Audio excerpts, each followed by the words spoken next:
नमस्कार दोस्तों, कैसे हैं आप लोग। उम्मीद करता हूं आप लोग बहुत अच्छे होंगे और आपकी तैयारी बहुत अच्छे से चल रही होगी। जैसे कि आपको पता है, उत्तर प्रदेश पुलिस का एग्ज़ाम हो चुका है और सभी बच्चे जो है काफ़ी परेशान हैं कि सर नॉमिनेशन का सिस्टम समझ में नहीं आता है और अभी हमारे कट ऑफ हमारे इतने नंबर बैठ रहे हैं और रिवाइज आंसर की जब आएगी तो उसमें भी हमारा कुछ क्वेश्चंस रिवाइज होंगे और फिर रिवाइज आंसर की भी आएगी। तो इससे पहले इन सभी का एक मैटर समझा दीजिए। कुछ बच्चों को नॉमिनेशन में फ़ायदा मिलेगा और कुछ को नुकसान होगा, और वो क्या प्रक्रिया होगी, कौन सा फॉर्मूला होगा और किस शिफ्ट को जो है ज़्यादा फ़ायदा मिलेगा और कितने मार्क्स बढ़ेंगे, किसके कितने मार्क्स बढ़ेंगे, सारी बात हम बताने वाले हैं इस वीडियो में। तो वीडियो में पूरी वीडियो देखें, आप आराम से इत्मीनान से समझेंगे, क्योंकि तुम्हें पता हर एक व्यक्ति ने नॉमिनेशन की वीडियो बना दी है, परंतु कोई भी आसान भाषा में समझाना नहीं चाह रहा नॉमिनेशन क्या होता है। मैं आपको बिल्कुल आसान भाषा में समझाऊंगा नॉमिनेशन किसे कहते हैं, ठीक है, कैसा नॉमिनेशन होता है, समझ गए। नहीं तो सबसे पहले तो नॉमिनेशन का फॉर्मूला देख लो क्या होता है। तो नॉमिनेशन का फॉर्मूला आपने देखा होगा, ये होता है नॉमिनेशन का फॉर्मूला। मैं थोड़ा सा इसको जूम कर देता हूँ। 18-12 तारीख में ये नॉमिनेशन का फॉर्मूला आया था, ठीक है। ये वो फॉर्मूला है जो नॉमिनेशन का है। देखिए मैं आपको बता देता हूँ क्या फॉर्मूला होता है। उत्तर प्रदेश पुलिस भर्ती प्रोन्नति बोर्ड द्वारा आयोजित की जाने वाली चयन लिखित परीक्षाओं के संबंध में विभिन्न सेवा नियमावली के इस आशय पर प्रावधान किया गया है कि 2 या 2 से अधिक पालियों, ठीक है, में परीक्षा आयोजित किए जाने उत्तर प्रदेश पुलिस प्रोन्नति बोर्ड आवश्यकता अनुसार अभ्यर्थियों को अंग प्रसामान्यकरण यानी नॉमिनेशन का विनिश्चय कर सकता है। बहुत बढ़िया। कर्मचारी चयन आयोग, ठीक है, एसएससी, उत्तर प्रदेश सिंध सेवा चयन आयोग यूपी बहुपालियों परीक्षाओं में आयोजित की स्थिति में नॉमिनेशन या प्रसामान्यकरण के लिए अपनाई जाने वाली प्रक्रिया का भी अध्ययन करने उपरांत निर्णय लिया गया है। उत्तर प्रदेश पुलिस प्रोन्नति बोर्ड द्वारा चयन के लिए आयोजित की जाने वाली लिखित परीक्षाओं में यानी नॉमिनेशन के लिए की जाने वाले निम्न है। यह आपको पूरा सूत्र है, ये आपको समझ में नहीं आता, ये आपको समझ में नहीं आएगा, मुझे पता है, ठीक है, कि 1% कौन लिए जाएंगे और डेविएशन किसका निकाला जाएगा, ठीक है, मीन किसका निकाला जाएगा, ठीक है, टॉप 1% कैंडिडेट के होंगे, कौन सी शिफ्ट आएगी, कुछ नहीं पता आपको इसमें। ना ही आप निकाल पा रहे हो, भूल जाओगे, ना ही आप निकाल पाओगे और भूल जाओगे इस सारी प्रक्रिया को आप।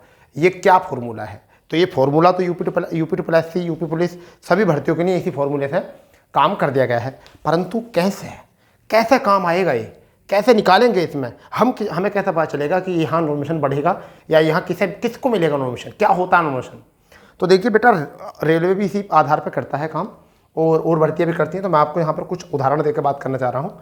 जैसा आप समझिए, यहाँ पर ये समझिए, एक दिन में 2 शिफ्ट होती हैं, आपको सबको पता है, ठीक है भैया। ये क्रम संख्या है, शिफ्ट 1 है, ऐसा मान लीजिए, शिफ्ट 2 है, ठीक है भाई। परीक्षार्थी 1 है, परीक्षार्थी 2 है, परीक्षार्थी 3 है, परीक्षार्थी 4 है, परीक्षार्थी 5 है। तो ये 5 है, इन सबके अंक जोड़े और बटे कितना कर दिया, 1 2 3 4 5 कर दिया, तो औसत कितना निकल के आया, 55। औसत कितना निकल के आया बेटा, 55 निकल के आया। नॉमिनेशन 2 प्रकार का होता है। नॉमिनेशन कितने प्रकार का होता है? 2 प्रकार का होता है। एक तो शिफ्ट नॉमिनेशन होता है और एक स्टूडेंट नॉमिनेशन होता है। तो मैं इस समय कौन सा नॉमिनेशन की बात कर रहा हूँ? मैं कर रहा हूँ शिफ्ट नॉर्मलाइजेशन की। मैं शिफ्ट वाले की बात कर रहा हूँ, अभी स्टूडेंट की नहीं कर रहा हूँ। स्टूडेंट नॉमिनेशन की बात मैं करूँगा अभी बाद में। तो प्यारे बच्चों, जो चैनल पर नए हैं और जिनको आसानी से समझ में आ जाए नॉमिनेशन, तो वो चैनल को सब्सक्राइब कर देना, क्योंकि सब ने वीडियो बना दी नॉमिनेशन पर, मगर इतनी आसान भाषा से आपको नॉमिनेशन कोई नहीं बताएगा जितनी आसान भाषा से मैं आपको बता रहा हूँ, ठीक है। तो आप औसत कितना आया सभी का 5, यानी कि शिफ्ट 1 में हमने 5 स्टूडेंट उठाए, टॉप 5, और उन 5 का 55 एवरेज आया। वहीं पर शाम को शिफ्ट होती है 2, उसमें पहले स्टूडेंट के 100, दूसरे के 80, तीसरे के 70, चौथे के 90, फिर 85, और हमें इसे भाग करा, ऐसा मान लीजिए इतना आगा, हमने इसे भाग करा 5 से, दूसरी शिफ्ट से।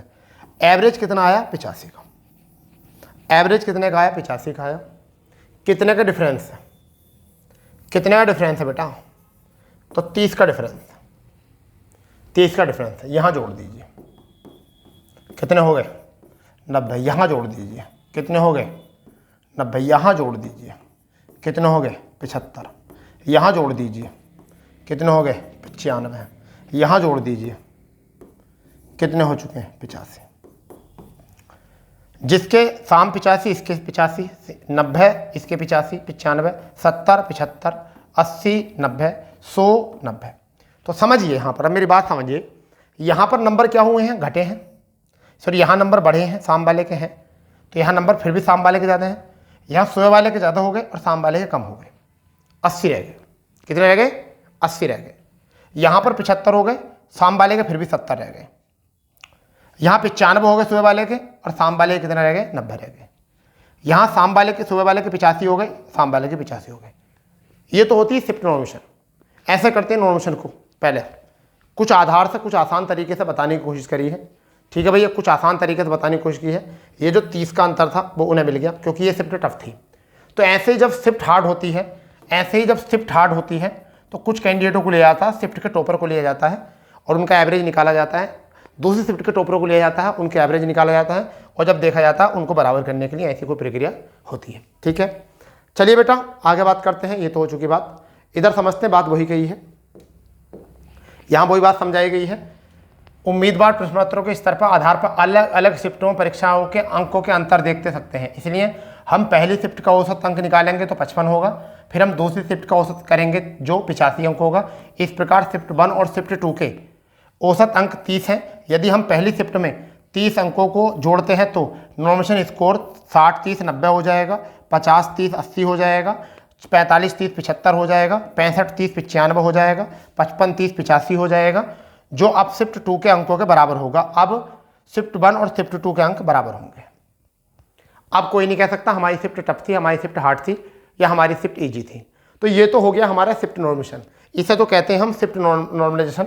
शिफ्ट नॉर्मलाइजेशन, ठीक है भैया। तो ये तो एक दिन का नॉर्मेशन होगा। ये कितने दिन का होगा? एक दिन का।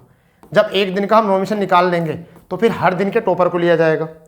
फिर क्या लिया जाएगा? हर दिन के टॉपरों को लिया जाएगा एक दिन के, यानी कि 23 तारीख के टॉपर को लिया जाएगा, 23 तारीख के टॉपर को लिया जाएगा, 24 तारीख के टॉपर को लिया जाएगा, 25 तारीख के टॉपर को लिया जाएगा, 25 तारीख के टॉपरों को लिया जाएगा, फिर 31 तारीख के टॉपरों को लिया जाएगा, 30 तारीख के टॉपरों को लिया जाएगा, फिर 31 तारीख के टॉपरों को लिया जाएगा और फिर वो टॉपर उठाए जाएंगे पूरे पूरे दिन के 5-5। ठीक है, फिर 5-5 टॉपर उठाए जाएंगे और 5-5 टॉपरों को जो है बराबर किया जाएगा एवरेज से। फिर कितने नंबर बढ़ने कितने नंबर घटने फिर वो ऐड होंगे। इसे तो कहते हैं हम शिफ्ट नॉर्मलाइजेशन। क्या कहते हैं बेटा? Shift normalisation. अब आप समझ गए, इतनी छोटी सी बात पर आपको समझ में आ जाता होगा। इसे कहते हैं शिफ्ट नॉर्मलाइजेशन। अब बात करता हूं मैं आपको कि स्टूडेंट नॉर्मलाइजेशन क्या होता है। स्टूडेंट नॉर्मलाइजेशन क्या होता है?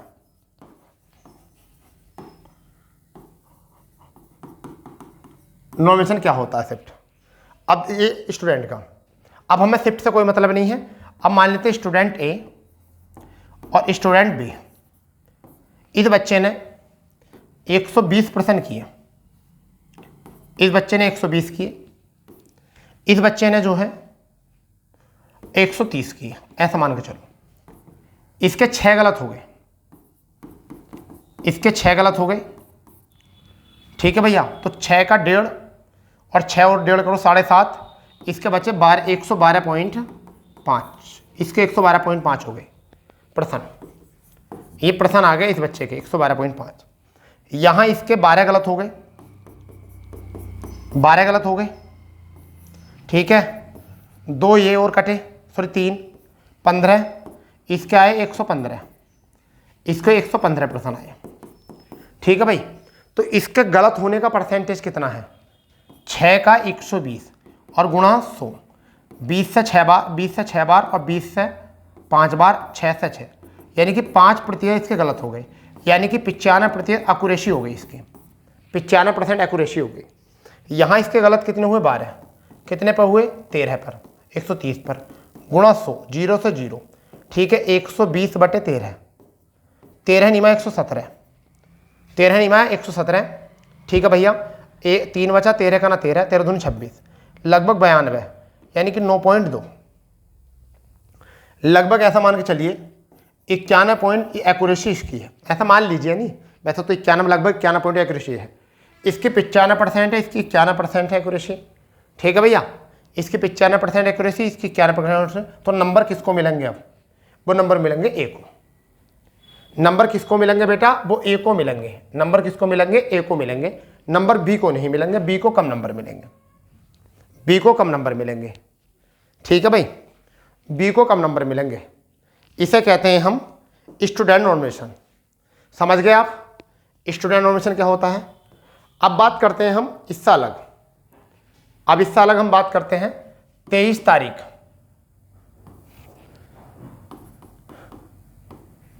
शिफ्ट 1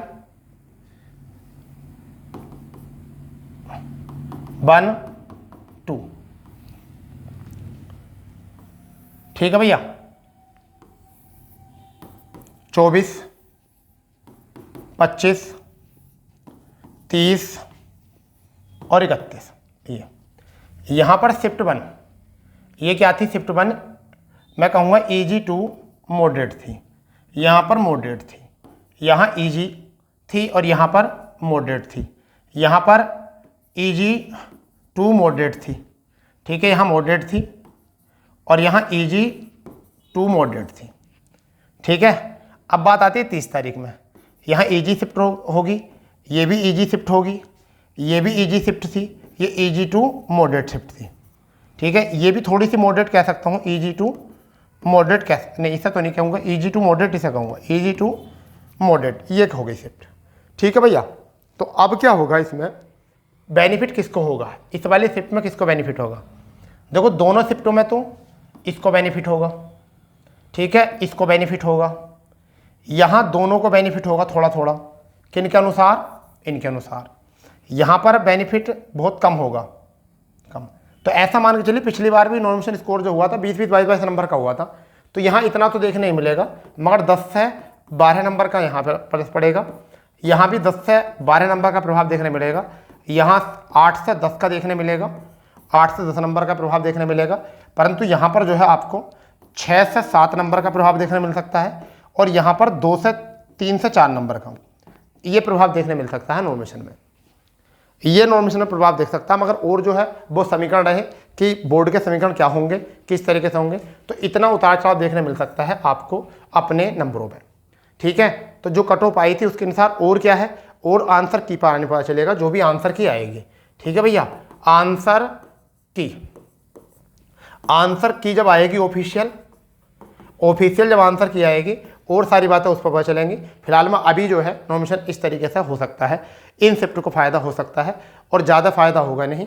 जो शिफ्ट पहली होती हैं डेफिनेटली उन्हीं को ही जो है ज़्यादा फ़ायदा होता है, उन्हीं को ज़्यादा फ़ायदा होता है, ये तो आपको भी पता है, मुझे पता है। ठीक है, और जो ईजी होती हैं, ठीक है, उन्हें कम होता है, जो ईजी होती हैं उन्हें कम होता है। तो ये रहा शिफ्ट बाय नॉमिनेशन। तो मैंने शिफ्ट बाय नॉमिनेशन बता दिया है, स्टूडेंट नॉमिनेशन बता दिया किस तरीके से होता है, सारी चीज़ें आपके सामने आ चुकी हैं, टोटल चीज़ मैंने आपको बता दी है। ठीक है, अगर आपको वीडियो समझ में आया हो, अच्छा लगा हो, जानकारी पसंद आई हो, तो चैनल को कर देंगे सब्सक्राइब, बेल आइकन कर देंगे ऑन, क्योंकि इसी तरीके से आप सबके सपोर्ट से ही हम आगे बढ़ते रहेंगे और आपको इसी तरीके से जानकारी देते रहेंगे। तो मिलते हैं नए अपडेट, नई जानकारी के साथ। जब तक के लिए जय हिंद, जय भारत, वंदे मातरम।